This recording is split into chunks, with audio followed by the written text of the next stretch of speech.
There are some wounds that never truly heal. Margaret Hayes learned this truth on a cold November evening when her daughter Sarah called from the hospital, her voice barely a whisper. "Mom, please come, something's happened." Margaret was 62, a retired school principal with silver hair she wore in a soft bun. Her husband Robert, 65 and a former carpenter, drove them through the rain-slicked streets, his weathered hands gripping the wheel too tight. They had adopted Sarah 30 years ago when she was just 3 days old. Loved her, raised her, watched her grow into a beautiful young woman with kind eyes and a gentle heart. She had married Vincent Blackwood 2 years earlier. He was a rising CEO, handsome and charming at first, but charm can hide many sins. The hospital room was too bright, too cold. Sarah lay motionless in the bed, machines beeping their mechanical symphony. 5 months pregnant, her face was barely recognizable beneath the bruises. The doctor's words came like hammer blows. Critical condition, induced coma. The baby's heartbeat was strong, but Sarah's skull had been fractured. Vincent had done this. Margaret held her daughter's hand and wept silently. Robert stood like a statue, his jaw clenched, something hard and ancient rising in his chest. Vincent Blackwood was arrested, but his family's lawyers were already circling. Bail was set. He would walk free within days, they said. Men like him always did. But Margaret and Robert were not people who accepted injustice quietly. They had built their life on simple principles: work hard, treat people fairly, protect those you love. Robert had friends from his union days, men who remembered when a handshake meant something. Margaret had spent 40 years teaching children, watching families, understanding the quiet networks that held communities together.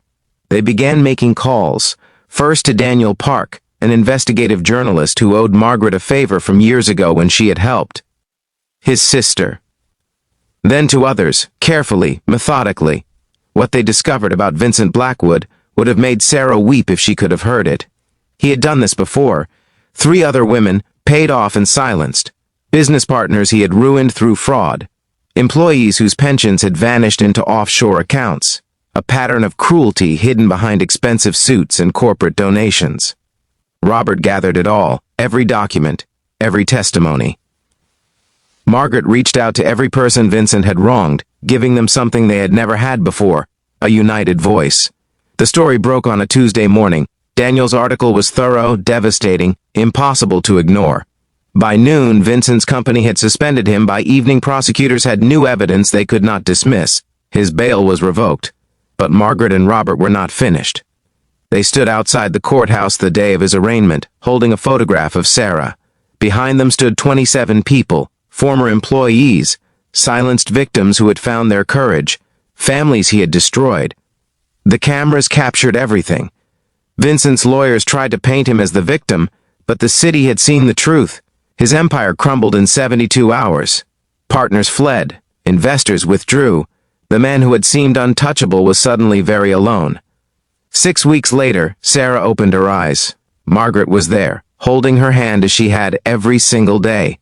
Sarah's first word was baby, and the nurses smiled because the heartbeat was still strong. Robert cried. For the first time in 40 years, Sarah's recovery was slow, measured in small victories, a squeeze of the hand, a whispered word, eventually sentences, memory returning like tide coming in. When she was strong enough, they told her what they had done. Sarah looked at her parents, these 2 quiet people who had loved her unconditionally, who had fought for her when she could not fight for herself. "You did all that?" she asked. "We did." "What parents do," Margaret said simply. Vincent Blackwood was convicted of attempted murder and fraud, 23 years without parole. Sarah gave birth to a healthy baby girl that spring.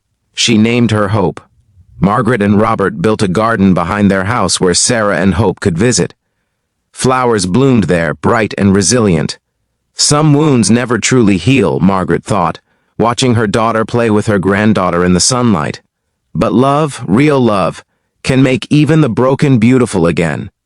And sometimes the quiet strength of ordinary people is the most powerful force in the world. If this story touched your heart, please like, share, and subscribe.